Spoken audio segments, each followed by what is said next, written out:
Everyone knows oneself to be a physio-psycho complex.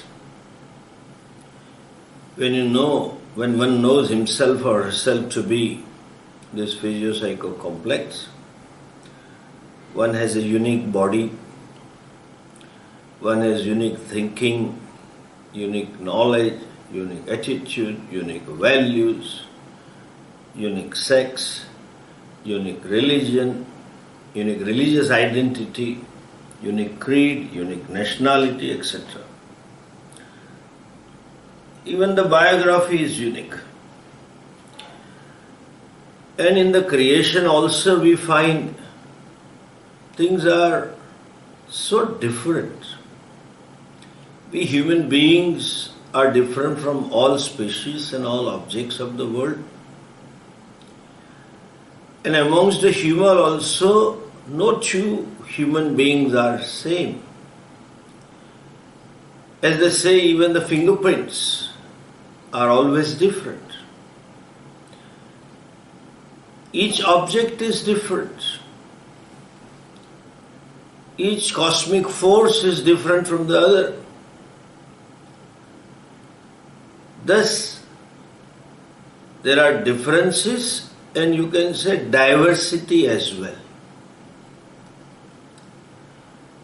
Then how can there be unity amongst them? How can there be solidarity amongst them? This is where the vision of the Vedas, the vision of the Rishis, or a rich heritage of knowledge that we have inherited, throws light on such questions. Though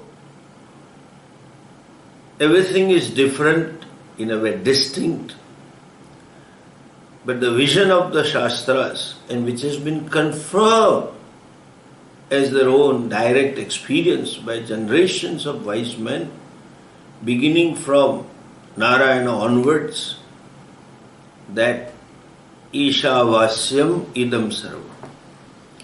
Whatever is non-separate from the Creator, the Ishvara. The entire creation is nothing but manifestation of one non-dual divinity. Sentient or insentient, moving or non-moving, on the earth, in the sky, in the water, or in the entire creation, in the space. Whatever is, yesterday, today and tomorrow, is going to be, everything is non-separate from Ishvara. Since we are all different, we cannot but have diversity. But at the same time, since everything is an expression of one non-dual divinity, this diversity must be pleasing to the Lord, the Creator, who manifests as diversity. So thus, one needs an eye to see one unity, eye of knowledge, eye of wisdom, eye of the scripture, Veda, Upanishad and Bhagavad Gita. Exactly like when you see a mala, a rosary, there may be varieties of beads, maybe different diamonds, ruby, so many things may be there. But then there is one thread that connects all of them to be one rosary. That is one thing which is in all of us, that connects all of us as one. Ishvara sarva bhutanam ruddesha Arjuna tishtati. Bhagavan says himself, hey Arjuna, I am in the heart of each and every being. Sarvasya chaham radhisannivishta, 15th chapter. though it is not seen, but then it is. Not only we are united by only one divine principle, our vision is that each one is divine, Amrutasya Putraha. Nobody is a sinner. Nobody is bad. Nobody is a son of a devil. We are not only the son, but we are the manifestation of one divinity. That is all around. Even the ancient thing is nothing but manifestation of one divinity. All the cosmic forces are nothing but manifestation of one divinity. Dharayaham yojasa gama vishyaja bhutani. The earth is his manifestation. The sun, the moon, the galaxy, the Milky Way, everything. Look at this universe. Look at just simple our solar system.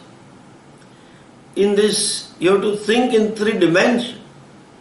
In this space, everything is hanging without any string attached at its own place. Just because each one has its own gravitational force. Sun pulls the earth and the earth pulls the sun, and that equilibrium is so maintained that there is a possibility of life. The distance is maintained, and not only while the distance is maintained, while maintaining the distance, earth moves on its own axis, moves around the sun, therefore we have day and night, and therefore we have seasons. It's all because it is maintained. If you look at this universe, it consists of varieties of forces. Some of them are in opposition to each other. But then, everything functions in an equilibrium, in harmony. Everything maintains an ecology. Ecology means harmony. Exactly like a musical symphony. A great artist is performing on the stage. There may be 100, 200 artists playing different instruments. Maybe 2, 3 artists playing the same instrument. But all of them play in such a way that you hear a melody, that you have a music. All the instruments, different kinds of sounds. But then, put together in an orderly fashion, played in a given order, they produce a music. They produce something which is pleasing to your ears. In other words, they work in harmony. Whole creation works in harmony. In a musical symphony, there may be few 100, 200 instruments. Millions of forces are maintaining this creation. And they all work in harmony and they maintain the ecology. And therefore, this solidarity is there in universe. Only and only human being has a freedom over his or her actions. Human being is not programmed like animals. His or her behavior is not predictable because there is a free will. And that being a case, freedom being what it is. My teacher, Pujya Swami Dayanandji, used to define the freedom in this way. Such a loaded definition. He used to say, what is freedom? That which can be misused and abused is called freedom. It's available for misuse or abuse. If it is not available, it is no more of freedom. Human being enjoys the freedom over his or her action, and unless and until we misuse it, we abuse it, the universe works in harmony, there is an ecology which is maintained in equilibrium, in balance. Our solidarity lies in doing what is to be done. We have been given a buddhi, we have been blessed with a sense to understand what is expected out of me. We can understand what is my duty, and I perform my duty. In other words, solidarity means duty first, then my rights. Contribution to the totality first, and then I take whatever I want to take. And that is why in our culture we always emphasized on duty. Ours is a duty-based culture, not the right-based culture. Our shastras, our society, our culture always emphasized that one must perform his or her duties. Since this whole creation, as I said, is not a multiverse, it's universe. All of them are united with each other. They work together, all forces, including a mosquito to sun and the galaxies of stars and all Milky Ways, produce a symphony. We also produce a symphony. It is not multiverse, it is universe. Because each one is united with other through contributory actions, through those actions by which they maintain the harmony. Human being can maintain the harmony by performing all his duties. Duties are twofold.